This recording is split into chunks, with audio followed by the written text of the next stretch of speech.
My daughter-in-law thought she buried her secret so deep I'd never find it. But when I showed the truth in front of the police, her entire life collapsed in seconds. Before I tell you how it all happened, let me ask you this. Where are you watching from? Drop your country in the comments. I'd love to know. And don't forget to subscribe, because trust me, you don't want to miss stories like this one. My name is Henry Caldwell, and I never thought I'd live to see the day when my own son would stand by silently while his wife threw my life onto the front lawn like yesterday's garbage. It was a crisp Saturday morning.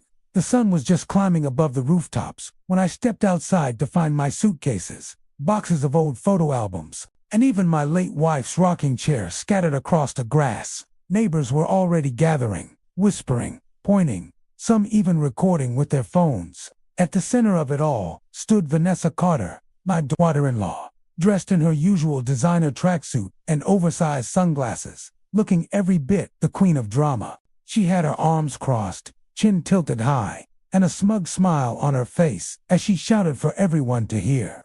"Don't mind him, folks. He's just confused.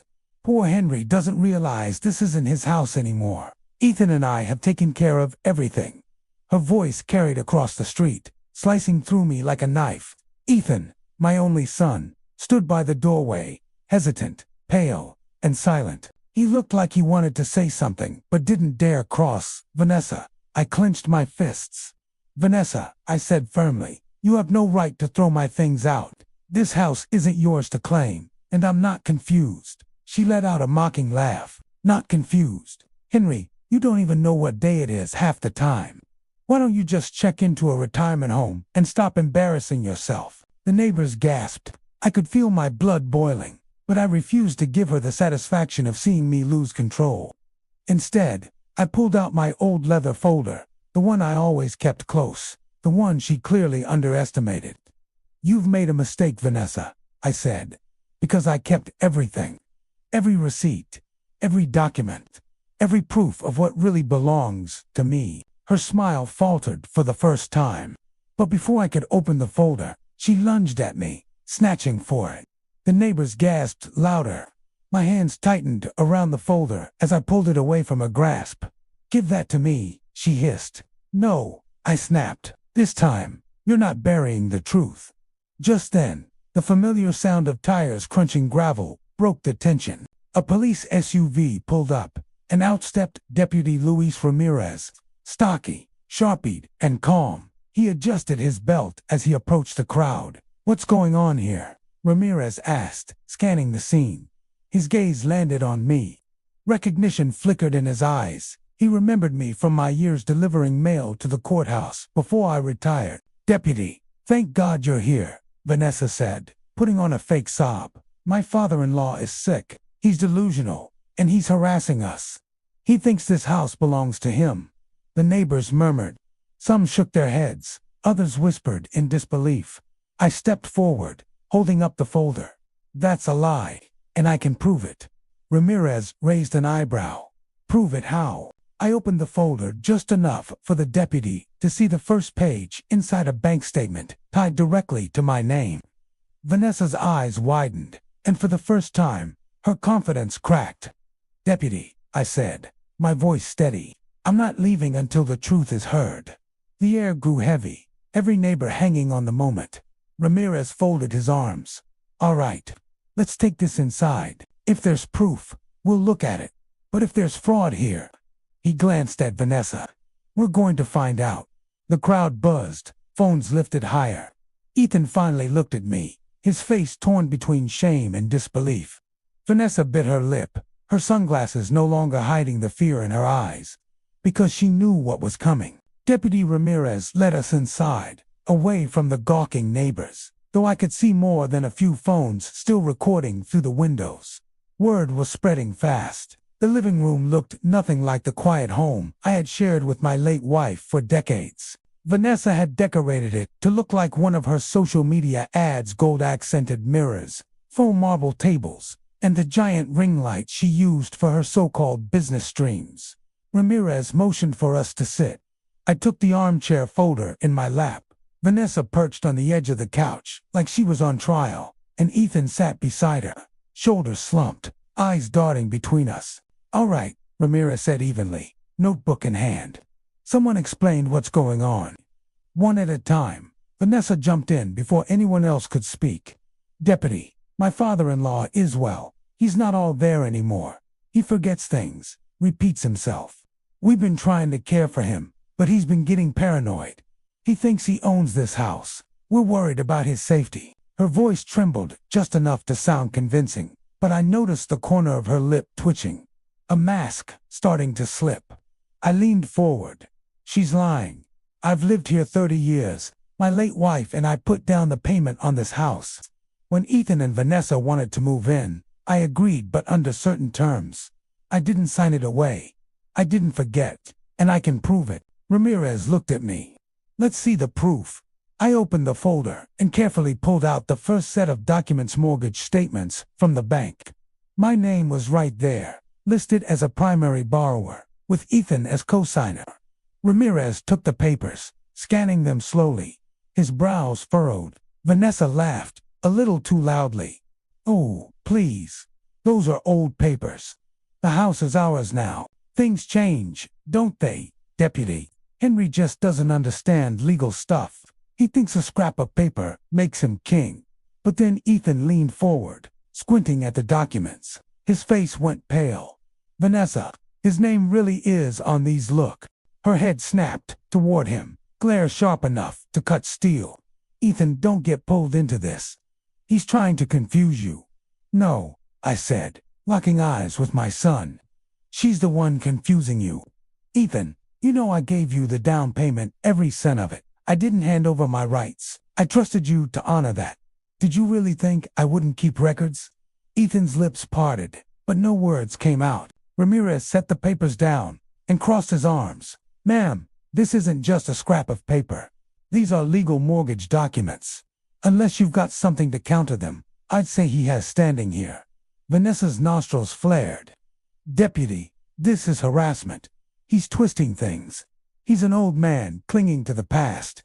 "My husband and I." "Enough," Ramirez interrupted, his tone sharp. "If there's fraud or forgery involved, it'll come out. The bank can verify everything." That's when I pulled out another sheet, this one smaller, folded carefully.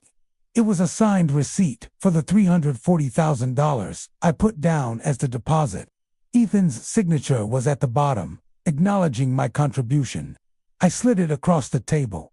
Ethan picked it up, his hands shaking. His face turned red, then pale again.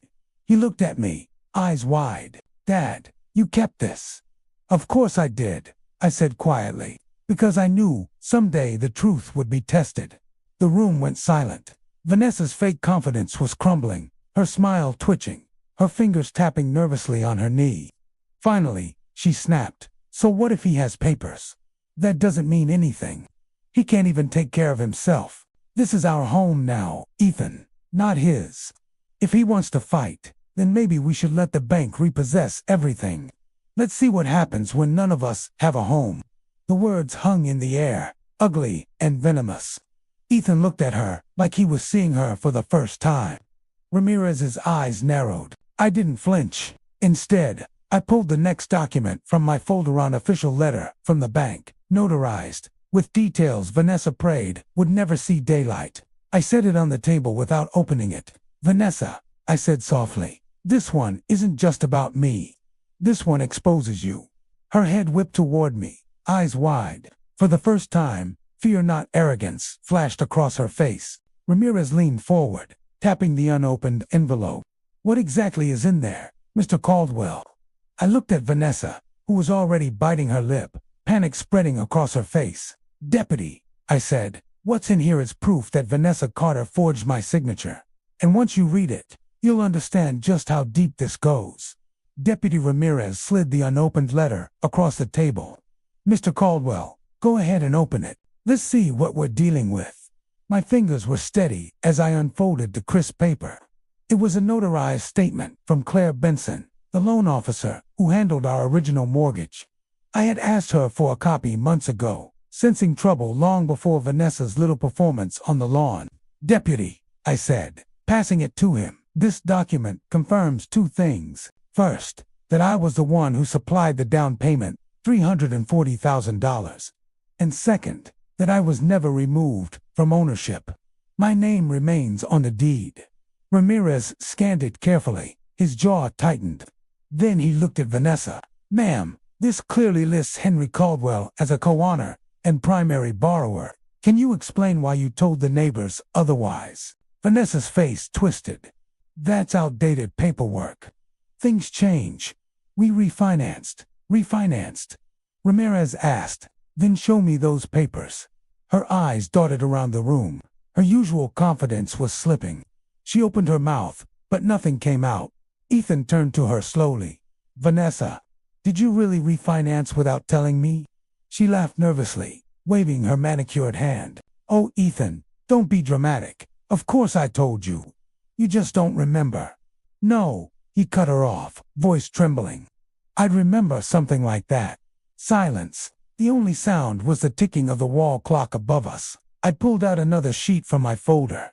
Deputy, here's the kicker. This is a copy of the refinancing document Vanessa submitted. Take a good look at the signature next to mine. Ramirez leaned in, his brows furrowed deeper as his pen tapped against the page. This doesn't look like your handwriting, Mr. Caldwell. Because it isn't, I said. Vanessa forged my name. Gasps escaped from Ethan and even from Mrs. Green, the elderly neighbor who had followed us inside to witness the showdown. Vanessa's face flushed red. She slammed her palm against the table. That's ridiculous. He's lying. Anyone can scribble a name and pretend it's a forgery. How do we know he didn't fake this just to stir up trouble? Ramirez's tone hardened. Because, ma'am, I can verify signatures. And more importantly, so can a handwriting analyst. If you file false documents with the bank, that's not just a family argument. That's fraud. Ethan buried his face in his hands. His voice came out muffled. Vanessa, tell me you didn't. But she stayed silent. Her usual sharp tongue had abandoned her. I wasn't done. From the folder, I pulled the original deed, my name and Ethan's printed clearly as Coners. I laid it next to the forged refinancing paper. Deputy, I said, side by side, anyone can see the truth. My rightful ownership never disappeared. Vanessa tried to erase me on paper, but she underestimated me. I never throw away documents, especially not ones that protect my dignity. Ramirez looked from the deed to me, then back to Vanessa. This is serious. If what I'm seeing is accurate, you could be facing charges of forgery, fraud, and filing false documents with a financial institution. That's federal territory. The color drained from Vanessa's face. She opened her mouth to argue, but only managed a faint whisper. You wouldn't dare. I leaned back in my chair, finally allowing myself the smallest smile. Vanessa, you thought I was too old, too weak, and too blind to fight back. But I told you made a mistake, because I kept everything. Ethan slowly lifted his head, his eyes, filled with betrayal, fixed on his wife. You said Dad was confused. You said he didn't know what he was talking about. But all along, you were the one lying. She reached for his arm desperately. Ethan, baby, listen to me. He pulled away. Don't. Just don't. The air was heavy, the tension so sharp, you could feel it cut through the room. Ramirez finally closed his notebook with a snap. I'll need to take copies of these documents for the record, and I'll also be contacting the bank directly to confirm. Until then, Mr. Caldwell, you have the right to remain here. You are, by law, a owner of this property. My heart steadied. For the first time in months, I felt the weight on my chest begin to lift. But then Ramirez turned back to Vanessa. Ma'am, if these documents check out, you could be in very serious trouble. We're not just talking about a family dispute anymore. We're talking about criminal fraud. Vanessa's hands shook as she fumbled with her phone. This isn't happening. I need to make a call. She darted toward the hallway, whispering frantically into her phone. Ethan stared after her, pale and silent. Ramirez glanced at me. Mr. Caldwell, who do you think she's calling? I tightened my grip on the folder. I don't know, I said. But whoever it is, she's about to drag them into something much bigger than she realizes. In the hallway, Vanessa's voice rose, sharp and panicked. No, listen to me. He found the papers. If this goes public, we're finished. Do something now. Ramirez and I exchanged a glance. And in that moment, I knew this was only the beginning. Vanessa's voice echoed from the hallway as she barked into her phone.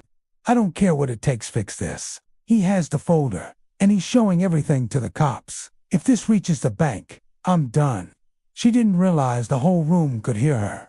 Ethan sank lower into the couch, rubbing his forehead. The man looked like his world was cracking apart. Deputy Ramirez quietly motioned for me to stay calm, then stepped toward the hallway. Ma'am, he called, his tone firm. In that call. Now. There was a pause, then the sound of her heels clicking as she returned, phone clenched tightly in her manicured hand. Her face was pale, though she tried to force a smile. Just a friend checking on me, she said sweetly. No need to overreact. Ramirez arched a brow. A friend who can fix forged documents. Her smile twitched. I leaned forward, opening the folder again. Deputy, I think it's time we hear from someone neutral. Someone who can verify all of this without bias. I pulled out a small business card and handed it to him. This is Claire Benson, the loan officer who handled our mortgage. She knows exactly who signed what, and she's already aware of the irregularities. Call her. Put this whole mess in the open. Vanessa's face drained of color. No, you can't. But Ramirez was already dialing. The room went dead silent, save for the faint buzz of the speakerphone. Benson Mortgage Services, this is Claire, came a professional voice through the speaker. Ms. Benson, Ramirez began. This is Deputy Luis Ramirez with the Sheriff's Office. I'm calling regarding the Caldwell residence. Do you recall handling a mortgage involving Henry Caldwell and Ethan Caldwell? Yes, Claire said without hesitation. I processed their loan personally about 3 years ago. Why? I spoke up. Claire, it's Henry. I'm sitting here with Deputy Ramirez, my son Ethan, and Vanessa. We're looking at a refinancing document that claims I signed away my share. Did you process anything like that? There was a pause. No, Henry. The only loan we ever processed listed you as a primary borrower and co-nor. I've never handled a refinance for your property. Ethan's head snapped toward Vanessa. His jaw clenched. Vanessa, you told me we refinanced last year. You swore the bank handled everything. Claire continued, her tone sharpening. Deputy, if you're looking at a refinancing paper with Henry's name, I can tell you right now, it's fraudulent. Henry never came into my office, and I certainly never notarized his signature. That document would not have come from me. Ramirez's pen froze over his notebook. Ma'am, are you willing to put that in writing? Absolutely, Claire replied. In fact, I'll email the original signed documents showing Henry's ownership right now, and I'd strongly advise you to forward that refinance copy to a federal fraud investigator. That kind of forgery is a serious crime. The word hung in the air like a thunderclap. Crime. Vanessa's composure shattered.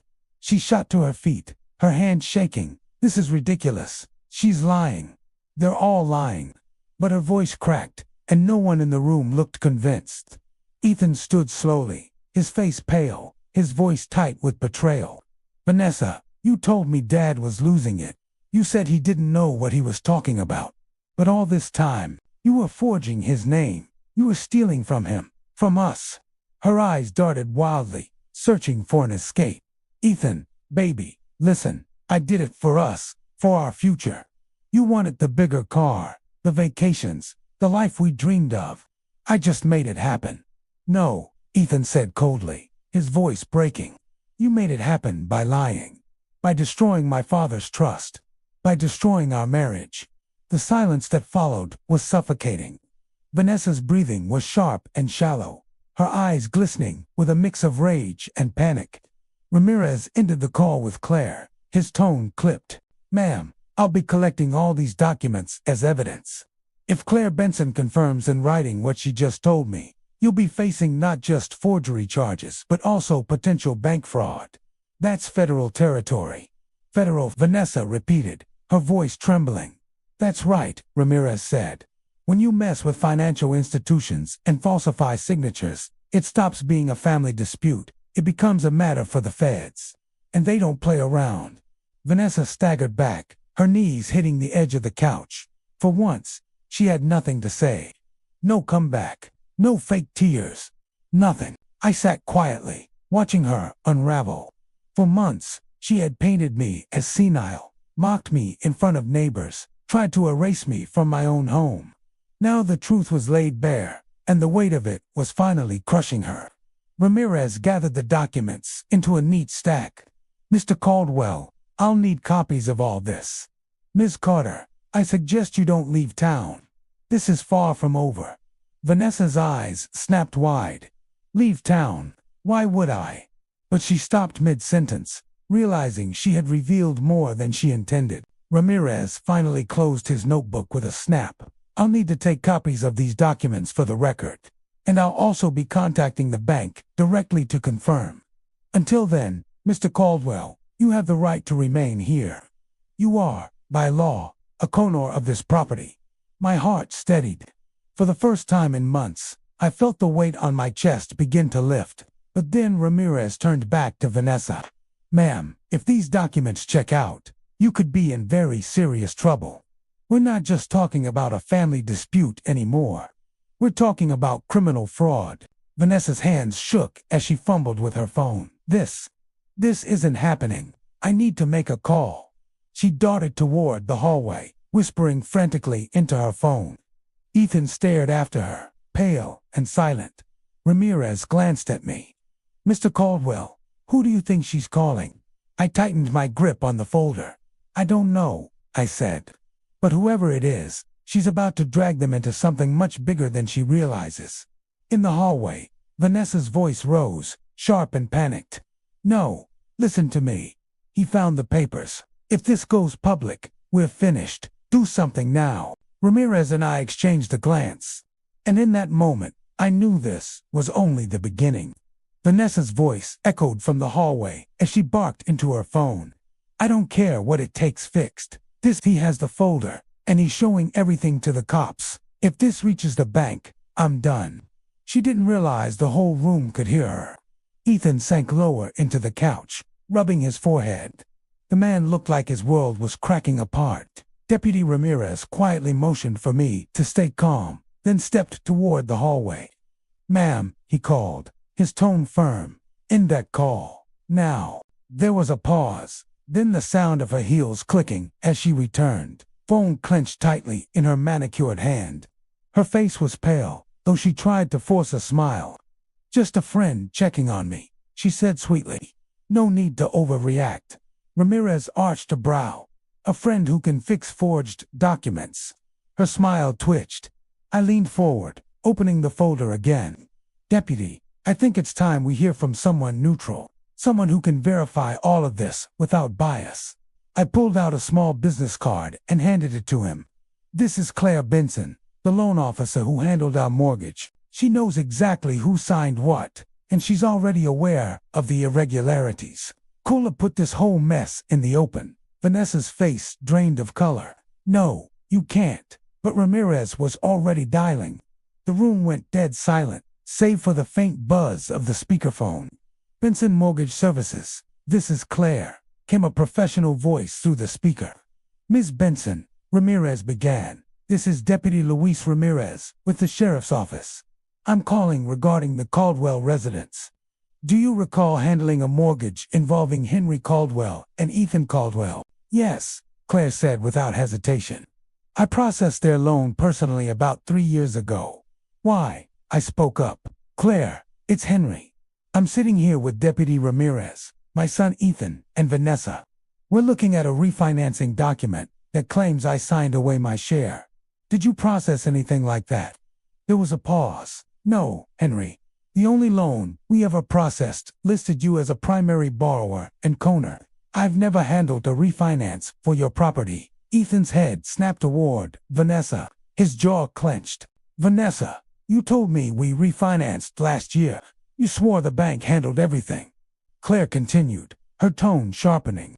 "Deputy, if you're looking at a refinancing paper with Henry's name, I can tell you right now it's fraudulent. Henry never came into my office, and I certainly never notarized his signature. That document would not have come from me. Ramirez's pen froze over his notebook. Ma'am, are you willing to put that in writing? Absolutely, Claire replied. In fact, I'll email the original signed documents showing Henry's ownership right now, and I'd strongly advise you to forward that refinance copy to a federal fraud investigator. That kind of forgery is a serious crime. The word hung in the air like a thunderclap. Crime. Vanessa's composure shattered.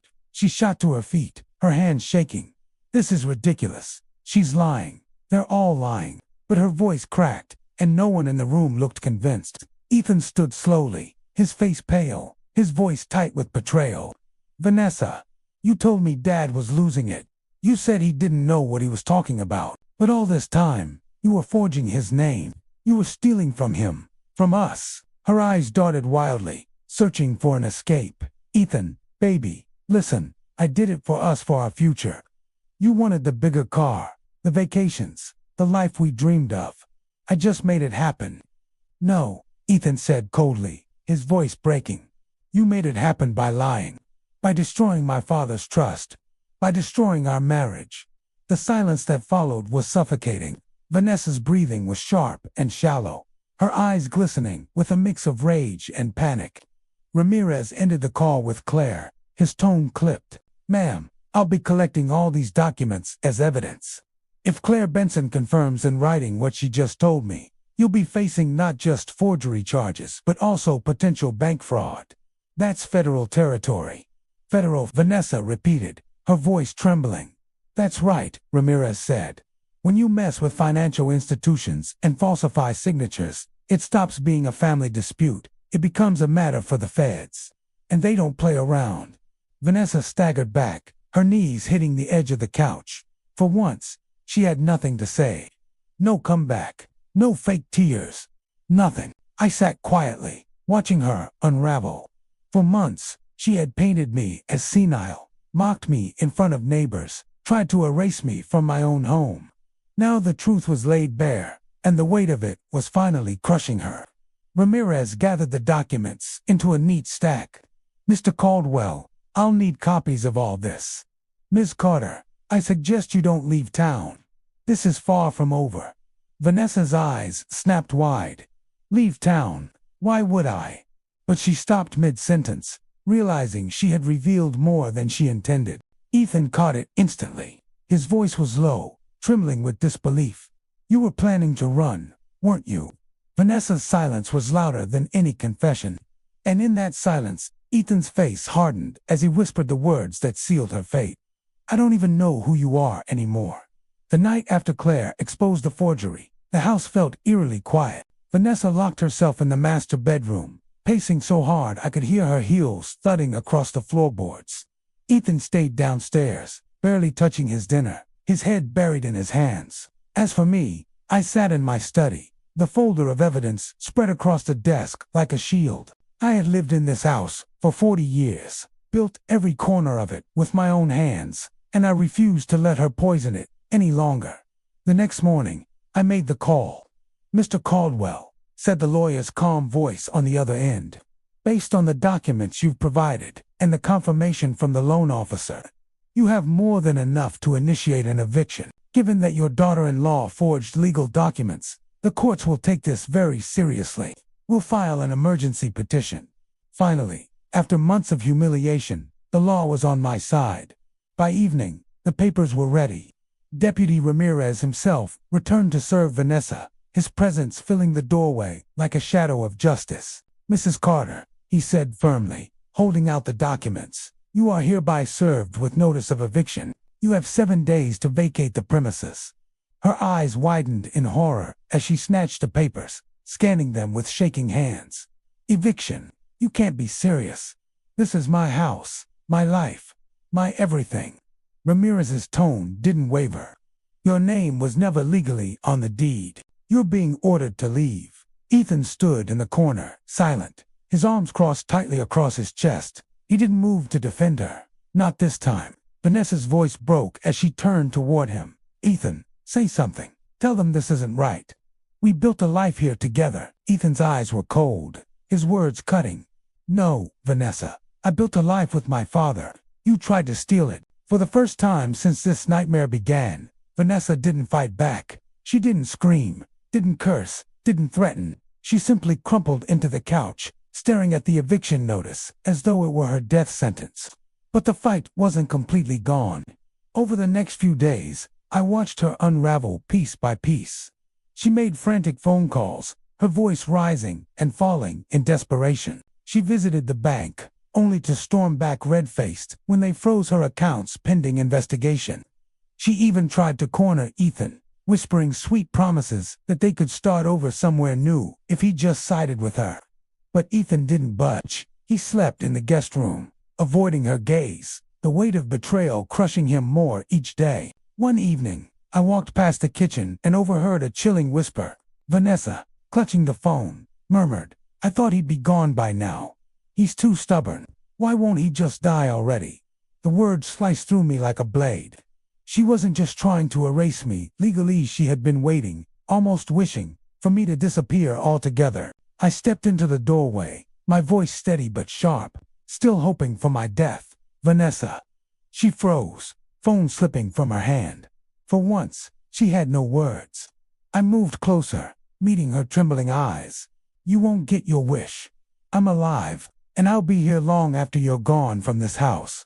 The next morning, Deputy Ramirez returned with a moving crew. "Court order," he explained. "We're here to enforce the eviction. Anything Mrs. Carter owns must be packed and removed today." Vanessa panicked. "You can't do this. I have rights. I have nowhere to go." Ramirez's voice was calm, but final. "You should have thought of that before committing fraud." Boxes were carried out one by one. Clothes, jewelry, handbags, everything she had flaunted so proudly was stripped away in front of the neighbors she once tried to impress. They stood at their fences, whispering, some with phones out, recording the spectacle. Vanessa screamed at them, her voice raw.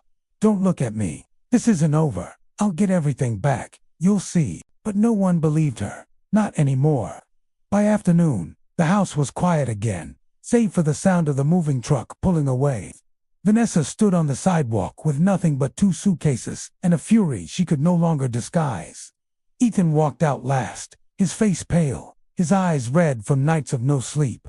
He set a single envelope on top of her suitcase. "Divorce papers," he said simply. "I already signed them." Her jaw dropped. "You can't mean that after everything I did for you, after everything you did to us," he corrected coldly. She reached for him, but he stepped back, his voice firm. "You're on your own now, Vanessa, and you deserve it."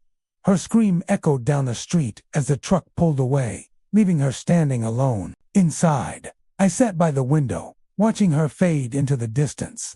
For the first time in months, the air in my home felt lighter, safer. Mine again. But deep down, I knew her story wasn't finished. People like Vanessa didn't just walk away quietly. That night, I found a note slipped under the front door. In jagged handwriting, it read, "This isn't the end, Henry. You'll regret crossing me." For a week after the eviction, the house was eerily calm.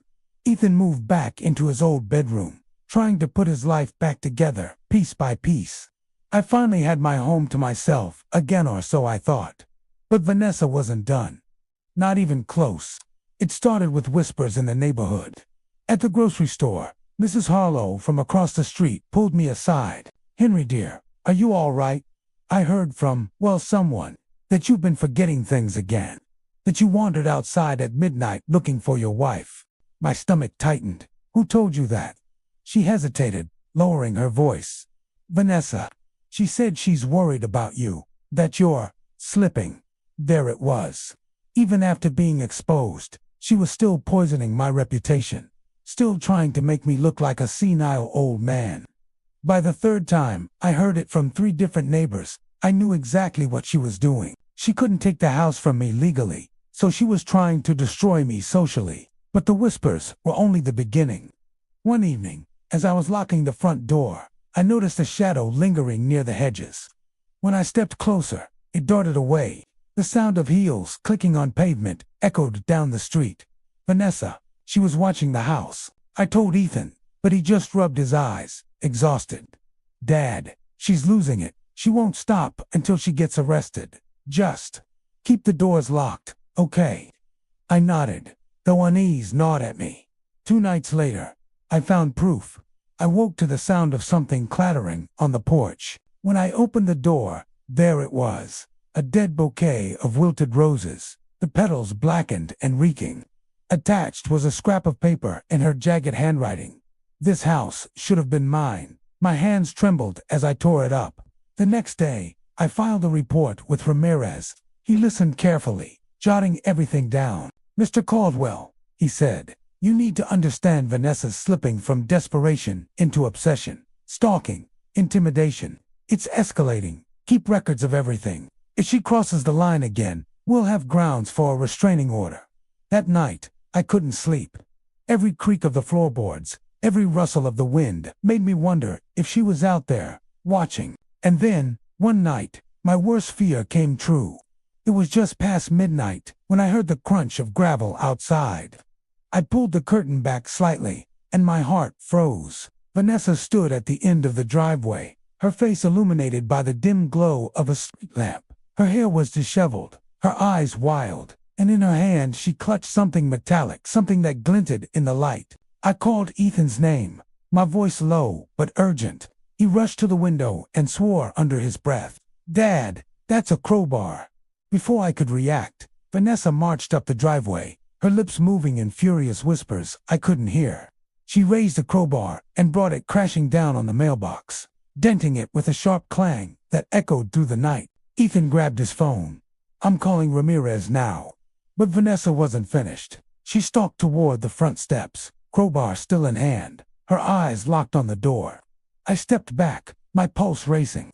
For a split second, I thought she was going to smash her way inside, and then sirens, red and blue lights washed over the street as a patrol car screeched to a halt. Vanessa froze, crowbar halfway raised, caught like a thief under a spotlight. "Drop it," Ramirez barked, stepping out with his hand on his holster. Her defiance shattered. The crowbar clattered to the ground as she fell to her knees, sobbing. "This was supposed to be mine. He stole everything from me." Ramirez cuffed her swiftly, his voice clipped. "You're under arrest for vandalism, stalking, and trespassing. And after this, you'll be looking at a restraining order too." As they hauled her into the cruiser, she twisted to face me, her voice hoarse with rage. "This isn't over, Henry. You think you've won, but you haven't. I'll ruin you before I'm done." Her screams faded as the car drove away, leaving the night eerily silent once more. Ethan stood beside me, his hands shaking. "Dad, she's lost her mind." I exhaled slowly, staring at the wrecked mailbox, the crushed roses still lying on the porch, and the crowbar gleaming under the streetlight. "She's dangerous, son," I whispered, "and something tells me this is only the beginning." The next morning, I found something chilling in the mailbox. She'd smashed an envelope that had no postage, no return address. Inside was a single photo. It was me, asleep in my chair. When I pulled the photograph from the envelope, my blood ran cold. It was me sitting in my recliner, head slumped, completely unaware. Someone had taken it through the living room window. There was no mistaking it. Vanessa had been inside the yard. I showed Ethan, and his face drained of color. "Dad, this is sick. She's not just watching anymore. She's hunting." We rushed to Ramirez, photo in hand. He took one look at it and cursed under his breath. "This is stalking on a whole new level. Don't worry, we'll extend the restraining order. If she even breathes near your property again, she'll go straight to jail." But Vanessa wasn't waiting for paperwork. That night, the house felt heavy, like the walls themselves knew something was coming. I double-checked every lock, shut every curtain, and still couldn't shake the feeling of eyes on me. At 2 a.m., a sound shattered the silence. Glass breaking. I bolted upright, heart pounding, as a crash echoed from the back of the house. Ethan sprinted down the hallway, grabbing the old baseball bat from his closet. "Stay behind me," he whispered, his knuckles white around the handle. We crept toward the kitchen, shards of glass crunching underfoot. And there she was, Vanessa half crawling through the broken window, her face streaked with tears and fury. Her voice was raw, almost feral. "You ruined me, Henry. You took everything. My house, my life, my future. You think I'll just disappear? No. If I can't have it, no one can."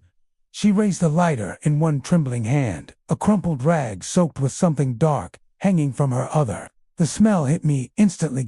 My stomach dropped. She hadn't come to scare us. She had come to burn the house down. "Vanessa, stop," Ethan roared, stepping between us. "Put it down before you do something you can't take back." But she only laughed, a broken, manic laugh that sent chills up my spine. "You think you're safe. You think you've won. You don't understand. I've lost everything, and I'd rather watch this place burn to ash than see him sitting in it like a king." Her thumb flicked the lighter, flame sparking to life. Ethan tightened his grip on the bat, his voice shaking with both rage and heartbreak. "Vanessa, I loved you, but this isn't love. This is madness." For a moment, her eyes softened. For a heartbeat, I saw the woman she used to be. But just as quickly, the fury returned, her hand jerking toward the gasoline-soaked rag. I knew we had seconds. "Vanessa," I shouted, my voice cutting through the chaos. "You want to destroy me? Go ahead. But look at yourself. Look at what you've become. This isn't about me anymore. This is about you drowning in your own lies. And no fire is big enough to burn away that truth." Her hand wavered. The flame flickered dangerously close to the rag. Ethan lunged, swinging the bat-knot at her, but at the lighter. It flew from her grip, clattering across the floor and snuffing out. Vanessa screamed, a raw, guttural sound, and launched herself at me instead. Her nails clawed at my shirt, her eyes blazing with hatred. "I should have finished you when I had the chance," she spat. Before she could strike again, strong arms yanked her backward. Ramirez. 2 deputies stormed through the front door, tackling her to the ground. Her voice echoed through the house as they dragged her away, still thrashing, still spitting venom. "You'll regret this, Henry. You'll regret it." The deputies hauled her into the squad car, her screams fading into the night. I stood there in the shattered kitchen, chest heaving, staring at the broken glass glittering on the floor. Ethan leaned against the counter, the bat slipping from his hands. His eyes were wet, his voice barely a whisper. She was really going to do it. She was going to burn us alive. I put a hand on his shoulder, steadying him. "Son, she destroyed herself long before tonight. This was just the ashes." The house smelled of gasoline, smoke that never was. But for the first time, I knew this battle was almost over. As Ramirez returned, he set a hand on my shoulder. "Henry, she's not just facing fraud anymore. This is arson. Attempted murder. When this goes to court, she won't walk away free." But deep inside, I wondered, would jail finally end Vanessa's wrath, or would it only give her more time to plot her revenge? The day of the trial felt like the weight of a lifetime pressing down on me. I wore my best suit, the same one I had kept tucked away since my wife's funeral. Ethan walked beside me in silence, his face pale but determined. For months, Vanessa's lies had infected our lives like a disease, but now, in this courtroom, the truth would finally take center stage. When we entered, Vanessa was already seated at the defense table. Gone was the confident, sharp-tongued woman who used to strut around my home.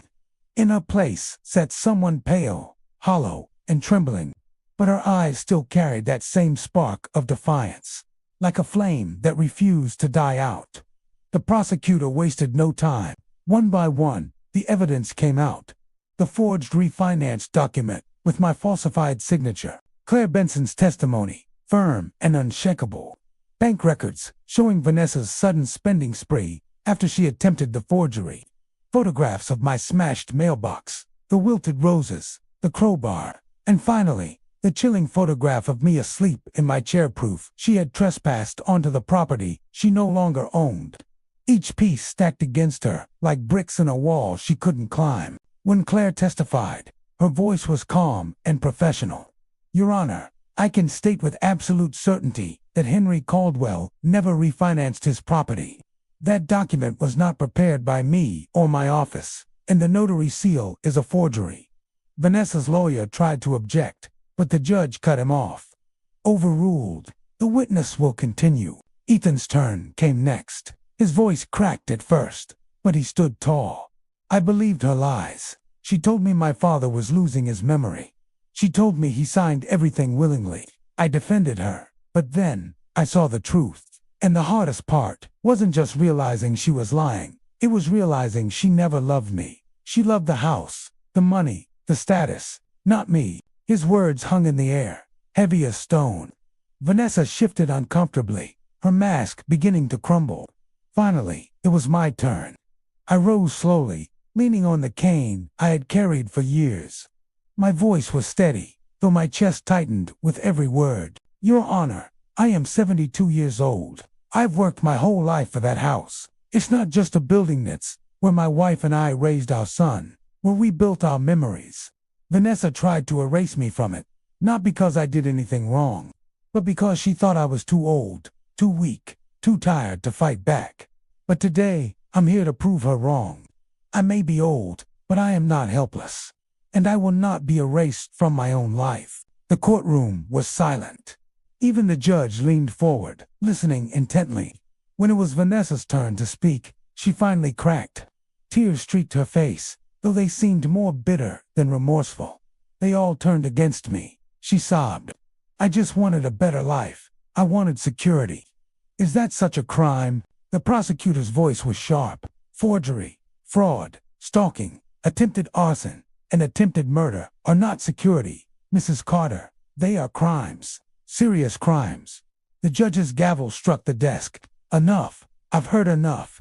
The entire courtroom held its breath as he delivered his ruling. Vanessa Carter, you are hereby found guilty of multiple counts of fraud, forgery, vandalism, trespassing, stalking, and attempted arson. For the safety of this family and the community, you will serve no less than 15 years in state prison. Gasps rippled through the courtroom. Vanessa's face twisted, her sobs turning into shrieks. No, you can't do this to me. He set me up. They all set me up. 2 officers restrained her, dragging her out as her voice echoed down the halls. This isn't the end. I'll never forgive you. And just like that, she was gone. The silence that followed was heavy but freeing. I turned to Ethan, who sat beside me, his face streaked with tears. For the first time in months, his shoulders seemed lighter. Dad, he whispered, it's finally over. I nodded slowly, my eyes burning. Yes, son, it's over. Outside the courthouse, the sun was shining. I breathed in the crisp air, letting it fill my lungs. For so long, I had felt trapped, cornered by Vanessa's lies, mocked by her cruelty, erased from my own home. But now, she was the one erased. Ethan placed a hand on my shoulder. Let's go home, Dad. Home, my house, our house, free of her shadow. As we walked toward the car, I looked back at the courthouse one last time. Justice had finally been served. The scars she left would never fully fade, but neither would the lesson. Never underestimate the strength of a man who has everything to lose and refuses to let it be taken. The story ends with Henry reclaiming his dignity, Ethan freeing himself from Vanessa's manipulation, and Vanessa finally facing justice. And that's how the truth destroyed Vanessa's lies. What do you think? Did she get what she deserved? Let me know in the comments below. Don't forget to like, share, and subscribe for more intense revenge stories. Thanks for watching.